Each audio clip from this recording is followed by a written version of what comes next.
Welcome to HTML4 video series, and this is part 52, and today we are going to look at few domain guidelines before you buy a domain. So when you want to buy a domain, you need to think in terms of what your website is about, what the content you have.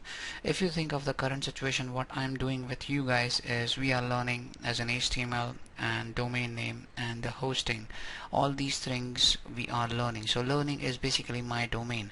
In the last video you saw what we bought was free learning HTML. So that was the website. The domain name was chosen by us, right? So always choose your website name based on what you do and what the website content is. So that's the first step.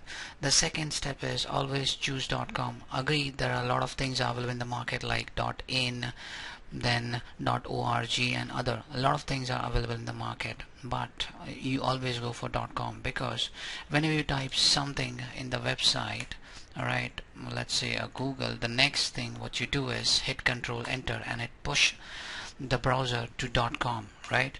So we don't want any other domain extension unless and until it is mandate or it is required. So always try to go for .com. Okay. Next thing is try to use catchy and memorable the words which is very easily can be memorized by anyone, so something like that. Next is try to keep the domain name as short and sweet if possible. Next is try not to use words like X, Q, then Z. I'm sorry, this is repeated, that is stupid. What I meant was W. I mean, these things are are difficult to reach on the keyboard when you work normally on the keyboard, so stop avoiding using these words when you start your website. Then stop using the hyphens and numbers in the website, because that wouldn't be make your website very catchy and to be remembered very much, unless until the number is something which is very much memorable and it is heavily used by people. Then stop using plurals like what I have used over here. I got S in the ends, but the S in the ends was meant actually some meaning in my website, so I chose the plural. But general recommendations is stop using plurals as much as possible and try to be creative. In this case I'm not. I chose free learning HTML.com. Try to talk to people, get some more ideas, and try to be more creative, right?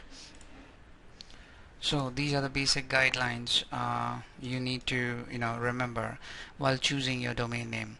And now the final question, the $1,000,000 question: what if the domain belongs to someone else? I agree, that can happen. When I'm looking at cool.com, it says GoDaddy tells me like this is not available, you cannot have this.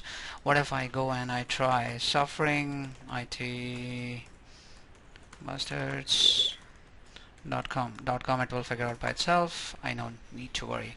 So when I look at that, I can see this domain is not available. Of course it is not available because it is by me. I mean, I own this domain, so others cannot buy it because I own this domain, unless and until it is kept for sale.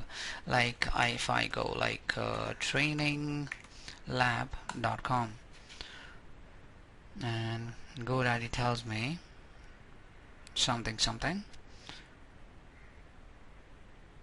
Well, it's taking time. Okay, training lab is not available. Again, it is chosen by somebody else. Let me try training labs, and again this is not available. But there are websites, okay, those are actually not available like this, but there are people who are willing to make a sale.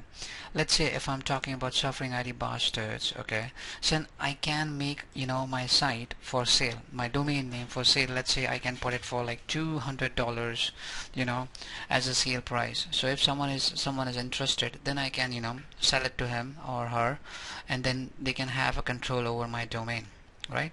So that's how you need to understand what are the things while you buy a domain, the basic guidelines. And the final killing factor if it blocks you somehow, right? So that's it. And I hope this video helps you in some way. If it does, then guys, please subscribe to my channel and share this video with your friends. Thank you for watching this video. Good night and take care.